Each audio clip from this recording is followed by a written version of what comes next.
Llevamos 17 estados caminando en este proceso electoral y más bien en este proceso de campaña ya, donde hemos escuchado a la gente. Yo creo que todos te ha pasado o lo has escuchado, y a todas las mexicanas y mexicanos, que un ministro, un magistrado, un juez no imparta justicia de manera correcta. Entonces el Consejo de la Judicatura va a desaparecer, se extingue y se van a crear 2 órganos especializados. Okay. Cuando le explico a la gente qué es el Tribunal de Disciplina Judicial, sale de la gente, no de mí. Son los jueces de los jueces. ¿Ok? Me gusta esa terminología.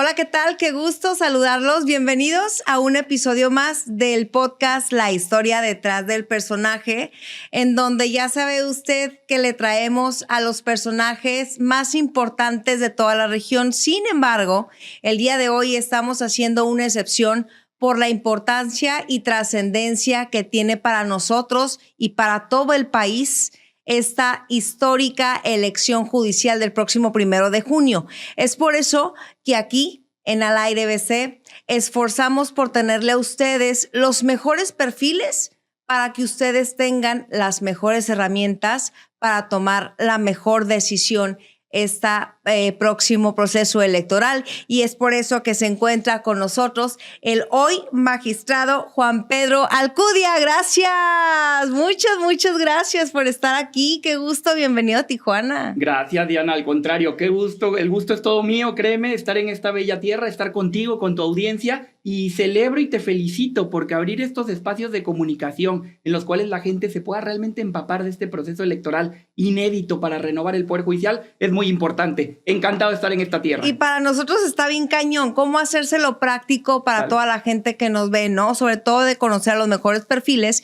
Y dentro de esto yo creo que es importante, magistrado, si le parece, dar lectura un poquito a la semblanza para que la gente lo conozca. Juan Pedro Alcudia es originario de Veracruz, licenciado en Derecho por la Escuela Libre de Derecho de Puebla, que no es nada fácil. Tiene una maestría en estrategias anticorrupción y políticas de integridad por la Universidad de Salamanca, España, en donde actualmente cursa un doctorado en Administración de Hacienda y Justicia en el Estado Social. Y vamos a ver qué es de los pocos candidatos para ocupar un cargo en el Tribunal de Disciplina Judicial. Y bueno, pues no sé si le parece explicar un poquito a toda la gente de qué se encarga este gran tribunal, por qué es tan importante saber a quién de los 38 candidatos solamente podemos escoger 5. ¿Por qué es tan importante? Tal cual, Diana, muchas gracias, de verdad. Oye, gracias por lo de magistrado. Actualmente soy consejero jurídico del Estado de Campeche, pero bueno, si la gente así lo decide... Es que aquí ya lo conocen como magistrado. Quiere ir el magistrado Alcudia. Exacto. Es que sí, le mandamos invitación, así a mí me dijeron. Yo encantado con el mote. Y bueno, el 1 de junio la gente tendrá la decisión, sin duda, ¿no? Por supuesto, adelante. Fíjate que justo hay que entender muy claramente cuáles fueron las motivaciones de esta reforma. Y la verdad es que yo tengo 2 fuentes de información muy clara para entender por qué estamos en este proceso electoral inédito. Sí. Uno sí es el texto constitucional y esta reforma constitucional, pero 2, llevamos 17 estados caminando en este proceso electoral y más bien en este proceso de campaña ya, donde hemos escuchado a la gente. O sea, ustedes han recorrido en este pequeño lapso 17 estados. Así es, tu servidor ha ido ya hasta hoy en 17 estados, donde hemos hecho de todo un poco, atendemos sin duda medios de comunicación, espacios grandiosos como como el tuyo, créeme. Gracias. Pero también vamos a las plazas públicas, a los mercados con la gente, vamos al sector empresarial, vamos con impartidores de justicia federales y estatales, vamos con actores políticos, actores públicos, realmente a la academia. Principalmente hemos dado charlas ya en muchas universidades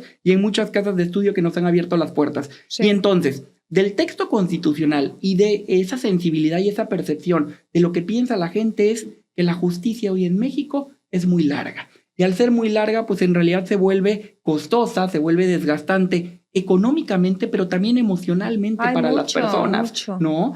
También el 66% de los mexicanos establecen que, bueno, ministros, magistrados y jueces cometen o están implicados en un acto de corrupción. Y también, bueno, se prevé una falta de un sistema eficaz de rendición de cuentas del Poder Judicial para con la gente. Sí. Si todas estas fueron las motivaciones que nos tienen hoy en este proceso inédito e histórico, insisto, que están en el texto, pero también que he recabado el sentir de la gente en este caminar, pues bueno, lo que plantea esta reforma constitucional es, había un Consejo de la Judicatura a nivel federal y a nivel entidades federativas, que para que la gente lo asimile, bueno, se encargaba de administrar al Poder Judicial. ¿Qué quiere decir esto? Administrar los recursos financieros o presupuestales, el capital humano, los bienes muebles e inmuebles, pero también tenían una función disciplinaria de ministros, magistrados y jueces. El Consejo de la Judicatura, como hoy lo conocemos, bueno, se estructuró orgánicamente en el marco normativo mexicano en 1994. Lo cierto es, me gusta hacer dos preguntas para que la gente lo logre asimilar de mejor manera. Yo creo que todos te ha pasado o lo has escuchado, y a todas las mexicanas y mexicanos, que un ministro, un magistrado, un juez no imparta justicia de manera correcta, que favorezca indebidamente a alguna de las partes, o que se ve implicado en un acto de corrupción, o que no resuelva en los tiempos procesales correctos. Yo creo que todos lo hemos escuchado o todos lo hemos padecido. Ahora cambia un poquito la pregunta. ¿Cuántos de nosotros hemos escuchado que ese ministro, ese magistrado o ese juez que impartió justicia de manera incorrecta, y no en los tiempos procesales correctos, o que cometió un acto de corrupción o que favoreció a alguna de las partes, haya sido sancionado por esa actividad? La verdad es que la proporción es, como bien lo dice, cero, ¿no? Es casi nulo. Entonces hay una deslegitimación total de la gente con esta función disciplinaria. Entonces el Consejo de la Judicatura va a desaparecer, se extingue, y se van a crear dos órganos especializados. Un órgano especializado en eso, en la administración únicamente. ¿Qué quiere decir? Capital humano, recursos financieros, bienes muebles e inmuebles, y va a regular a través de acuerdos la vida interna del Poder Judicial, ¿no? Pero ahora va a haber un órgano técnico especializado en la función disciplinaria. Que son ustedes. Que vamos a hacer si la gente así lo decide nosotros, y que es justo el Tribunal de Disciplina Judicial. Entonces, ¿este tribunal de qué se va a encargar? Más allá de darle a la gente todas las facultades constitucionales y legales del tribunal, yo siempre establezco, son tres funciones básicas que tiene.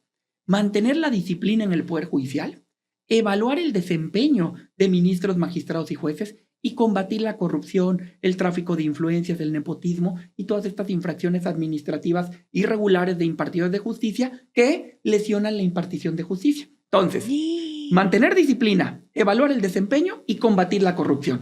Esas son las funciones del Tribunal de Disciplina Judicial. Es un órgano, un sistema de rendición de cuentas natural a los impartidores de justicia.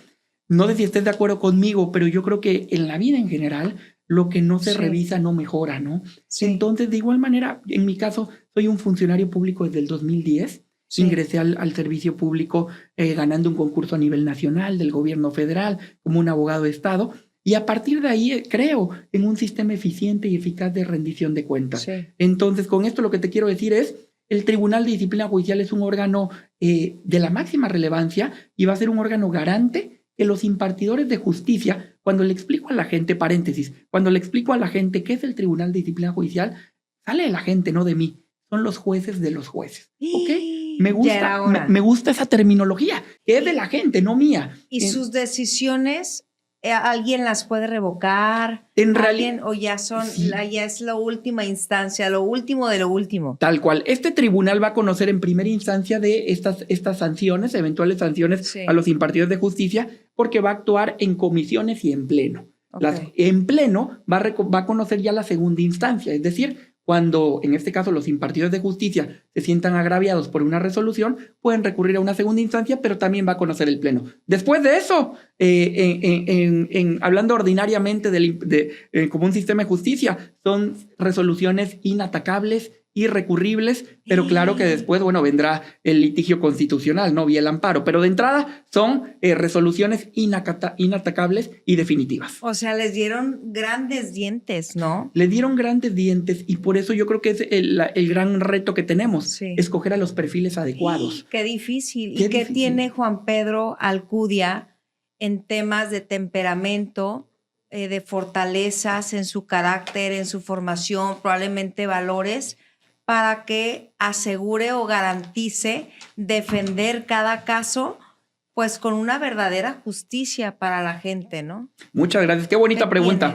Qué bonita pregunta y la voy a abordar con directo, pero antes de eso quiero decir Entonces, ¿qué se necesita para ser magistrado del Tribunal de Disciplina Judicial? Porque para mí son 5 características. Y voy caminando hacia tu pregunta. Sí. Se necesita, si estos fueron los antecedentes que originaron la reforma, sin duda se necesita personas con integridad, se necesita personas con vocación de servicio, Sí. que entiendan que el Poder Judicial es un poder público más y se debe a la gente. Cobramos de los impuestos de la gente, los funcionarios públicos. Entonces, con vocación de servicio y cercanos a la gente, personas que tengan una trayectoria basada en el mérito, acreditable, pero personas también, no hay por qué sacrificar la especialización y la técnica Por el amor de Dios. en la prevención, investigación y sanción de actos de corrupción. Sí. Estos 4 factores, y le sumo un top 5 si me permites. ¿Cuál? Oye, si eres los jueces de los jueces, pues tienes que ser independiente de quien vas a revisar. Entonces tienes que ser independiente de los ministros, magistrados y jueces para que tu juicio, en un momento en particular, pues no se vea nublado o no sea comprometido.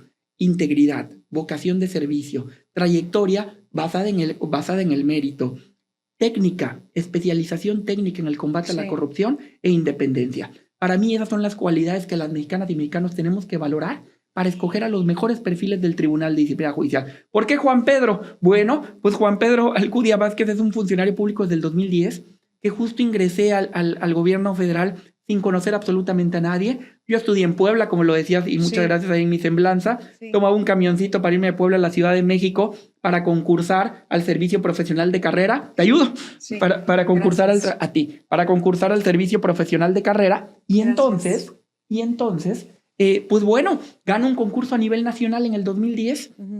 Ingreso a la Secretaría de Economía del gobierno federal y a partir de ahí me mandan al área de asuntos penales. Y fíjate que desde el área de asuntos penales yo vi un área de oportunidad particular. Al principio, bueno, originario de Veracruz, estudié en Puebla, familia tabasqueña chiapaneca, llego a la Ciudad de México y bueno, pues vete al reclusorio sur, al reclusorio oriente, al reclusorio norte, a las agencias del Ministerio Público y a lo primero, pues sí, no voy a mentir, era la plaza más bajita, ¿no? La que gané en el concurso en la arquitectura institucional. Pero bueno, pues sí, a sacar el cochecito chocado, el cochecito robado, a que un ministerio público... Sin conocer a nadie, los contactos son bien importantes, ¿no? Sí, la verdad es que sí fue 22, 23 años tenía en ese entonces. Entonces, bueno, a partir de ahí me fui formando con una vocación de servicio donde pues empecé a escalar en la arquitectura institucional del gobierno federal hasta convertirme en el penalista de la Secretaría de Economía del gobierno federal, donde las principales actividades y que me encantaban era la recuperación de recursos públicos que eran desvíos de su objeto. Seguro la gente los ha escuchado, fondos PYME, PROSOF, PRODIAT, que tenía la Secretaría de Economía. Entonces, a través de acciones técnicas, jurídicas, lograba yo recuperar recursos públicos para la federación. Y siempre me ponía una meta, oye, si yo ganaba al año 2 pesos, bueno, pues yo iba a intentar, una regla no escrita, que al año se recuperara el doble, 4 pesos, haciendo esta analogía, al gobierno federal. Y lo fuimos logrando con un equipo de trabajo. Ajá. Entonces empiezo a escalar en esa arquitectura institucional, empiezo a estudiar también a lo mejor no sé, mi historia de vida personal, pues me permitía ciertas libertades. ¿A qué me refiero?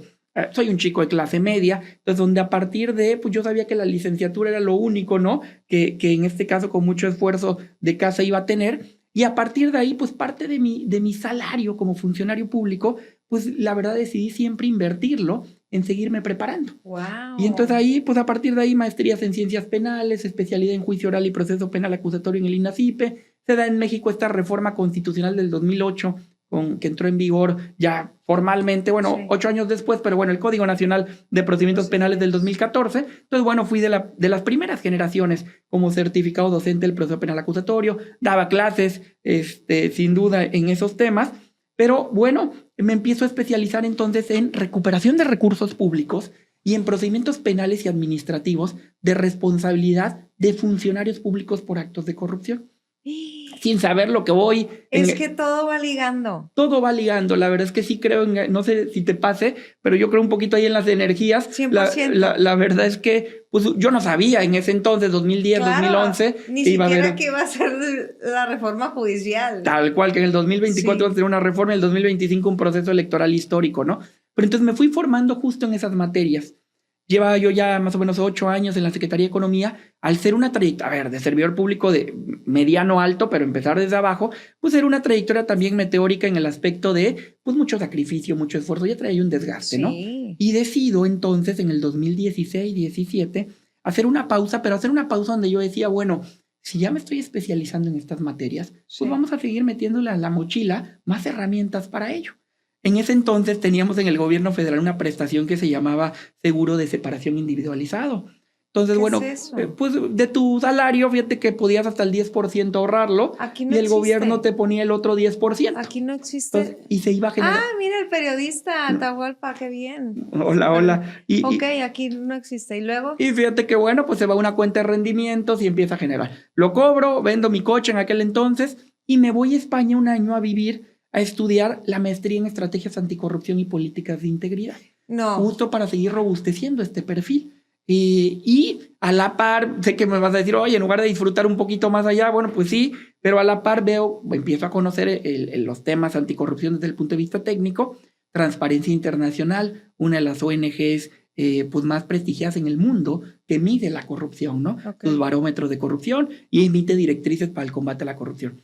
Tenía un diplomado muy padre en Compliance e Integridad Corporativa en Madrid. Wow. Yo estaba en Salamanca, entonces viajaba a Salamanca-Madrid, y a la par estuve estudiando ambos programas, la maestría, que era el principal, y módulos de este diplomado, ¿no? Ay, no. Entonces, pues un año que muy bonito a nivel personal también, pero también académicamente y profesionalmente, pues me dio más herramientas, ¿no? Justo en estas materias. Regreso a México, acaba ese año, y pues bueno, estuve a punto de regresar a la Secretaría de Economía. Ahí ya se había dado en México la elección del 2018. Ya teníamos un presidente electo, y pues todo en México sabíamos que iba a haber un cambio de timón robusto, con ideologías políticas distintas, ¿no? De modo. Exacto. Estuve a punto de entrar a la administración anterior que me conocía, ya para el cierre me decían, oye, vente, ayúdanos a cerrar, pero había alguien que me conocía y me dice, oye, tengo que decirlo, porque ahí me cambió un poquito la vida también. Sí. Me decía, oye, te conozco, tu vocación de servicio, tu especialización en materia penal, y ahora traes muchas herramientas. En México no es fácil encontrar a alguien especialista en eso. Todos podemos hablar de corrupción, pero realmente especialistas en la materia. Y vienes de estudiar en el extranjero esos temas. Hay una senadora que acaba de ganar la alcaldía Álvaro Obregón en la Ciudad de México y te quiere conocer porque en su proceso de campaña, pues recabó mucho estas demandas ciudadanas de la corrupción inmobiliaria en la Ciudad de México. Y pues ¿te acuerdas que les platicaba yo de los ministerios públicos que iban en las agencias? Yo tenía un prejuicio, yo venía del gobierno federal, de irme a una delegación, aunque en ese entonces, pues también se reformó en la Ciudad de México la Constitución, dejaron de ser delegaciones y pasaron a ser alcaldías. Sí. Pero aún así tenía yo ese prejuicio, pues ¿qué voy a ir a hacer una delegación? Platiqué con ella, me entrevisté con ella, acepté, me convenció muy rápido y me convierto en el director general jurídico de la alcaldía Álvaro Obregón, y ahí me cambió un poco la vida. ¿Por qué? Mande. Digo. No, es que ha de haber sido un gran reto. Un gran reto porque, a ver, yo era un servidor público de carrera, técnico, de esta burbuja un poco de la burocracia técnica, que sí se requiere mucho estudio, mucha preparación, pero a veces pierdes el timing o la sensibilidad de la realidad social, de lo que está pasando allá afuera. El contacto físico, el contacto con la gente. Miradas, las energías, la realidad al recorrer las colonias, las calles, ¿no? Tal cual, y eso me topo en la alcaldía Álvaro Obregón. Entonces, como abogado de la alcaldía Álvaro Obregón es la tercera alcaldía, si no mal recuerdo, de la Ciudad de México en población. Sí. Y yo la veo como una paleta de colores, porque fíjate que representa muy bien México en cuanto a, así como hay un sector de un poder adquisitivo muy, muy alto, también hay un sector en un estado de vulnerabilidad muy grande. Sí. Y pues ahí las alcaldías como bien lo describiste, un primer contacto con la gente. Sí. Entonces, bueno, ahora me tocaba literal, en la Ciudad de México así le llamamos, los tianguis, los panteones, los mercados, andar en las colonias, ir haciendo los tequios, las gestiones, recibir a la gente, te cambia la vida. Sí. Y ahí, sin que me lo dijera la alcaldesa en ese entonces, lo vi con su ejemplo y veía, oye, de nada sirve toda esta técnica, toda esta preparación. Claro que sirve, y me había dado resultados, me había posicionado, y habíamos dado resultados en las instancias o en los encargos que nos había tocado llevar a cabo. Sí, pero si a la gente le importa que no le roben la mina de gas. Tal cual. ¿No? Tal cual. La primera necesidad es otra. Tal cual. Yo decía, oye, de nada sirve todo esto si no se pone al servicio de la gente. Exacto. Y de la primera necesidad. Y después de un año bien bonito en la alcaldía donde me cambió la vida, tomo otra decisión difícil. Gente que me conocía me dicen, oye, en ese entonces entró una nueva jefa del SAT, del Servicio de Administración Tributaria, y me invitan a irme como administrador de asuntos penales y especiales del SAT. Fue una decisión bien difícil porque pues a ver, era una alcaldía, pero todas las canonjías que eso implicaba ser el abogado de la alcaldía, Sí. y ahora irme a un monstruo como el SAT, a un buen cargo sí, con un buen salario sí, pero no era yo el abogado del SAT, ¿no? Pero no obstante tomé la decisión. Un monstruo, pero realmente un monstruo. Sí. Monstruo como institución, con lo que implicaba, y el monstruo en temas de imagen de terror para los ciudadanos. Yo sé, ¿no? Que la gente le tiene un temor ahí, memes y cosas, Los ¿no? odiamos, Del SAT. sí. Yo sé, pero bueno, yo le tengo mucho cariño. Sí. yo le tengo mucho cariño. Fíjate que estuve 2 años en el SAT como administrador de asuntos penales y especiales, pero ¿por qué tomé la decisión? ¿Por qué tomé la decisión? Entre todas las ponderaciones que hice, dije, a ver, este es mi perfil. Sí. Y ahora en el SAT me invitaban, traían el proyecto de factureros. Operaciones empresas que deducen operaciones inexistentes, ¿no? Ah, ok. Y bueno, ahí va a haber factureros, contrabando, defraudación fiscal, temas, delitos al RFC. Es decir, iba a seguir alimentando este perfil que tenía. Sí. Y ahora me encontré con un flujo de información bien padre para investigar actos de corrupción, que es el tráfico financiero o el flujo financiero, el flujo bursátil, el flujo fiduciario, el flujo fiscal. Entonces, todo esto seguía alimentando el mismo perfil. Yo sin saberlo, insisto, volvemos otra vez. Sí. Estamos hablando ya del La vida sentiste, en este momento, ya estamos en este momento, Sí. ¿la vida te ha estado preparando? Tal cual, tal cual. La verdad es que mi historia de vida profesional y personal me ha preparado justo, mi perfil es idóneo y ad hoc a las funciones del Tribunal de Disciplina Judicial. Cuando, como dices, vámonos a este momento, después de 2 años al SAT, bueno, la alcaldesa que se había enojado conmigo en su momento porque me fui, gana ahora pues el gobierno del estado de Campeche y me invitan a irme como consejero jurídico del estado. Y ahí estoy, 3 años y medio, casi 4 años bien bonitos en Campeche. He subido mucho de peso porque la gastronomía en Campeche hace lo suyo, pero muy, muy padre. Y bueno, obviamente con una visión de humanista, con una visión de justicia social y de total combate a la corrupción y cero tolerancia a la corrupción. Entonces he seguido en ese perfil. Entonces, contestando y volviendo un poco a tu pregunta, en esta ruta de vida profesional que te he compartido, que le he compartido a toda tu audiencia, tal cual, la vida me ha ido preparando para las funciones que hoy se necesitan en el Tribunal de Disciplina Judicial. Y mi trayectoria está basada, soy un chico de 38 años, una pequeña trayectoria así, una pequeña trayectoria así. Y el gran currículum y todos los estudios y toda esta preparación, pues estás muy joven, ¿no? Sí, obviamente tiene pros y contras, pero yo le veo más pros que contras. Yo le veo mucho más pros que contras. Y entonces al final del día, pues traemos esta vocación de servicio. Sí. Sabemos de qué se trata el servicio público. Sí. He sido un justiciable más porque conozco el tema del servicio público, soy un funcionario público de carrera, pero también al ser un abogado del Estado, siempre he sido abogado de Estado, principalmente el gobierno federal, pero bueno, ahora a nivel entidad federativa, pues también llego a los tribunales a litigar, también sé las necesidades que siente un justiciable cuando no se le imparte justicia de manera correcta, ¿no? Justiciable es un ciudadano. Un ciudadano cualquiera que ejerce sus acciones y sus derechos ante un tribunal, ¿no? Sí. Para que se le imparta justicia. Entonces, tengo esta dualidad, pero aparte, pues ahí está mi trayectoria basada en integridad, vocación de servicio, cercanía a la gente, independiente. Todos los ministros, magistrados y jueces, esos 1,600 cargos que están para elección ahora en el 2025, no hablo desde la ilicitud, pero claro que se genera un vínculo natural. Okay. Entonces, a ver, si vas a ser el juez de los jueces, como dice la gente, pues tienes que ser independiente a esas personas. Juez de los jueces. Tienes que ser independiente a ellos para que tu juicio no se vea comprometido en casos concretos. Entonces, esa independencia, el no pertenecer al Poder Judicial, también la tengo. Y sumado a eso, pues está claro, porque así ha sido mi trayectoria profesional técnicamente, académicamente, doy clases en ello, tengo los posgrados en ello, pues soy un especialista en la prevención, investigación y sanción de actos de corrupción, de responsabilidades administrativas y responsabilidades penales.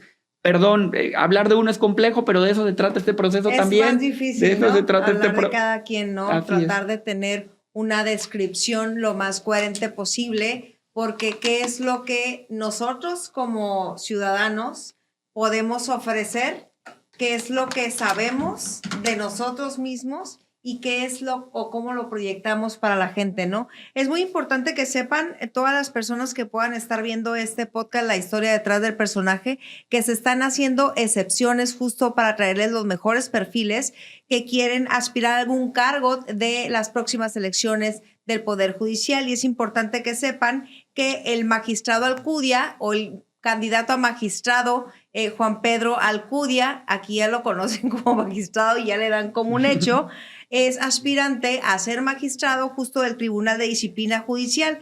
Y este tribunal tiene como funciones, nomás para concretizar un poquito, serán conformados por 5 magistrados, investigar prácticamente y sancionar las conductas indebidas por parte de funcionarios públicos del Poder Judicial de la Federación. Lo más importante es que este tribunal, pues estos 5 magistrados serán elegidos a nivel nacional. O sea, son pocos espacios los que serán elegidos a nivel nacional y este es uno de ellos. En una lista que tenemos en producción, le solicitamos proyectarla, Andrés González, una lista justo de 38 nombres, los aspirantes a ser magistrados del Tribunal de Disciplina Judicial. Si lo podemos poner, por favor, en la pantalla, esa lista de 38 nombres en donde Juan Pedro Alcudia está en el 21. Así es, soy el número 21. Ya me lo aprendí. Exacto, gracias, ¿no? Gracias, exacto.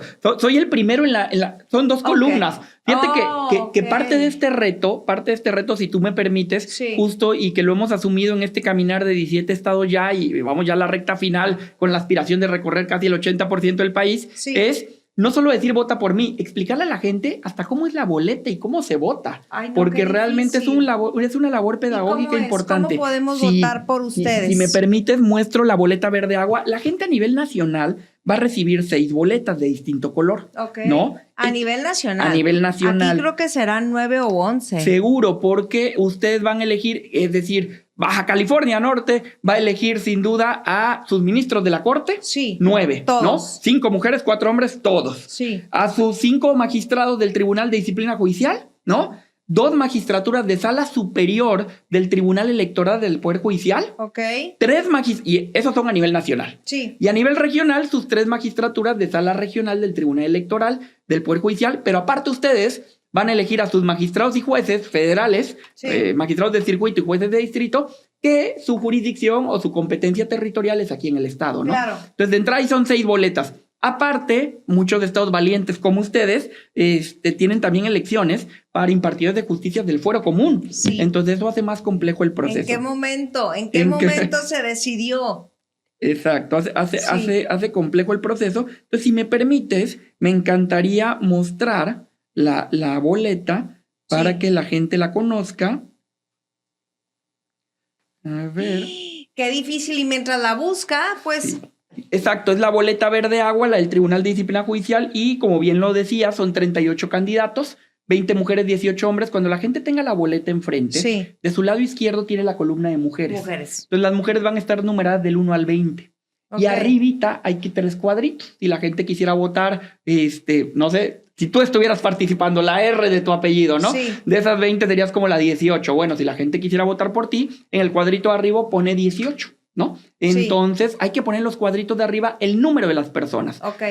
Del otro lado está la columna de los hombres. Entonces tu servidor, por mi apellido, Alcudia Vázquez Juan Pedro, soy el primero en la lista. Pero primero de la lista de los hombres. Exacto. En realidad corresponde al número 21. Tal cual, porque la numeración es progresiva o consecutiva, perdón. Entonces, pues mujeres llegan hasta el 20, los hombres arrancamos en el 21, yo soy el primero. Entonces, la gente va a tener la boleta verde agua enfrente, la columna derecha es la columna de los hombres, me va a encontrar a mí como el primero, Alcudia Vázquez Juan Pedro, con el número 21. Y si deciden que yo soy la persona idónea, en los cuadritos de arriba hay que poner el número 21. Si no, también te dejamos ahí. Fíjate que con este caminar andamos como hippies, y lo digo en buen sentido, por todo el país recorriendo con mucho gusto, pero traemos boletas que andamos compartiendo. Seguro se nos quedaron en algún viaje. No hay de otra. Y sí les voy a pedir a las personas que le ayudan que me los hagan llegar, ¿no? Claro. Es una muestra, es Alcudia, porque justo hay 5 espacios, porque se van a elegir por 5 magistrados. En la hilera de las mujeres hay 3 espacios para que usted ponga los 3 números que más pues que eligió. Así Y en la hilera de la derecha solamente hay 2 espacios. Es bien importante que sí participen, que tengan paciencia y que sean parte de este primer proceso de la historia. Algo que se nos haya olvidado, voy a estar repitiendo la forma. Vamos a estar haciendo un gran esfuerzo aquí en Al Aire BC. Gracias. Pero agradezco muchísimo el tiempo, la paciencia y sobre todo como que noté mucha generosidad sabiendo que casi no sabemos nada. No, agradecerte a ti el espacio, el tiempo, Sí. felicitarte de verdad. Sí. La gente necesita estar informada. Y si me permites, yo lo que estoy transmitiendo por todos lados es a las ciudadanas y ciudadanos mexicanos, salgamos a votar, inundemos las urnas, tomemos una decisión informada, conozcamos las trayectorias, veamos las propuestas. Pueden verme en mis redes sociales, en el portal del INE, y ahí conocerán todas las propuestas que tenemos también desde la especialización y la técnica en el combate a la corrupción. Entonces, requerimos personas, insisto, íntegras con vocación de servicio, pero también especialistas en las funciones que van a realizar. Y su servidor es un especialista justo en las funciones que va a realizar el Tribunal de Disciplina Judicial. ¿Por qué es importante? Porque yo creo que todos queremos lo que ya mandata nuestra Constitución, una justicia pronta, completa, imparcial, por ende expedita. Y si tenemos un sistema judicial potente, mejora la calidad de vida de todos nosotros. La inversión pública es más generosa y se gasta en lo que se debe gastar, no hay corrupción, o se combate o se disminuye la corrupción. Te hablo de invertir en seguridad, en impartición de justicia, en educación, en salud, en programas sociales. El gran inversionista también decide apostar su capital donde es más rentable. Y cuando haya un sistema judicial potente, para ellos es mucho más rentable invertir ahí porque saben que ante cualquier controversia, pues tienen con la mediana diligencia un tribunal y un poder judicial que va a escuchar su causa legal. El pequeño y mediano empresario, lo mismo. Necesita arriesgar su patrimonio cuando tiene más certidumbre y credibilidad 100%. de un sistema judicial. Entonces, un sistema judicial potente y con todo eso, con una inversión pública y privada a gran y a menor escala, pues claro que hay mejor infraestructura, mejores condiciones de empleo, mejores servicios, es decir, ganamos todos. De ese tamaño es el reto, de que salgamos a votar, que escojamos a los mejores perfiles. Muchas gracias de corazón por el espacio, por darte el tiempo y por la oportunidad de transmitirle a la gente de qué va este proceso inédito histórico, donde tenemos la oportunidad de transformar y perfeccionar nuestro sistema judicial mexicano. Así cerramos con broche de oro. Muchísimas gracias a Juan Pedro Alcudia, candidato a magistrado del Tribunal de Disciplina Judicial. Gracias por estar aquí, gracias por el tiempo y a ustedes gracias también por su atención. Soy Diana Rubalcaba y nos vemos en todos los espacios transmitidos en las plataformas digitales de Al Aire BC.